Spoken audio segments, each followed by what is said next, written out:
1971 সালের 16 ডিসেম্বর বাংলাদেশ বেতার কেন্দ্র থেকে আসা বিজয়ের ঘোষণার পরপরই ঢাকায় উল্লাসে ফেটে পড়ে সাধারণ মানুষ। এখানে সেখানে মিছিল আর মিছিল, কেউ নাচছে, কেউ বা জড়িয়ে ধরছে একে অন্যকে। বিজয় উল্লাসে ফেটে পড়েছে দেশবাসী। মুক্তির জয়োৎসবে আবেগে আপ্লুত হয়ে কাঁদছে অনেকে। খোলা ট্রাক, ভ্যান, জিপে করে দোর্দণ্ড প্রতাপে ঘুরে বেড়াচ্ছেন মুক্তিযোদ্ধারা। কিন্তু হঠাৎই 24 ঘন্টা পেরোতেই সামনে আসে আরেকটি ঘটনা, যা জাতির বিজয়ের আনন্দকে রীতিমতো বিষাদে পরিণত করে দিয়েছিল। সদ্য স্বাধীন বাংলাদেশের সংবাদপত্রগুলোতে বের হতে থাকে একের পর এক নিহত বুদ্ধিজীবীর মরদেহ শনাক্তের খবর। ঘটনাটিকে মানব ইতিহাসের নৃশংসতম হত্যাকাণ্ড বলে বর্ণনা করেছিল দৈনিক ইত্তেফাক।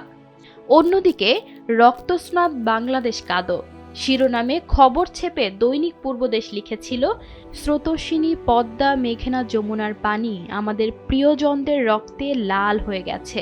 একদিকে স্বাধীনতার আনন্দ, অন্যদিকে লাখো মানুষের আত্মহতি।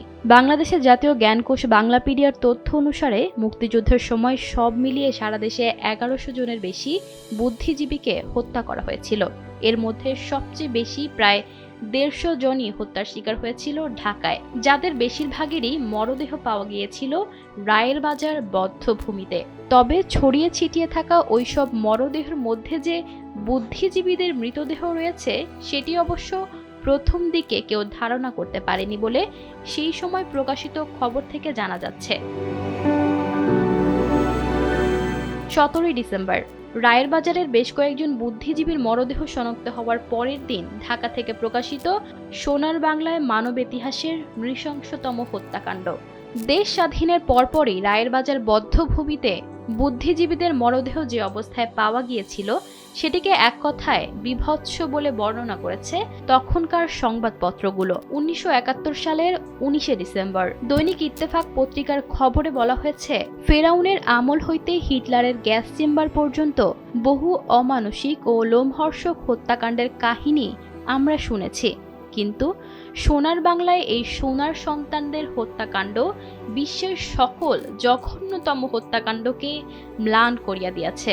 এদের শোকাভিভূত আত্মীয় স্বজন জামাতের সৃষ্ট এই বদ্ধভূমিতে পাগলের মতো এদের লাশ খুঁজে ফিরেছে, কিন্তু এই বদ্ধভূমিতে যে শত শত লাশ পচে গলে যাচ্ছে, সেগুলো আর শনাক্ত করার উপায় নেই।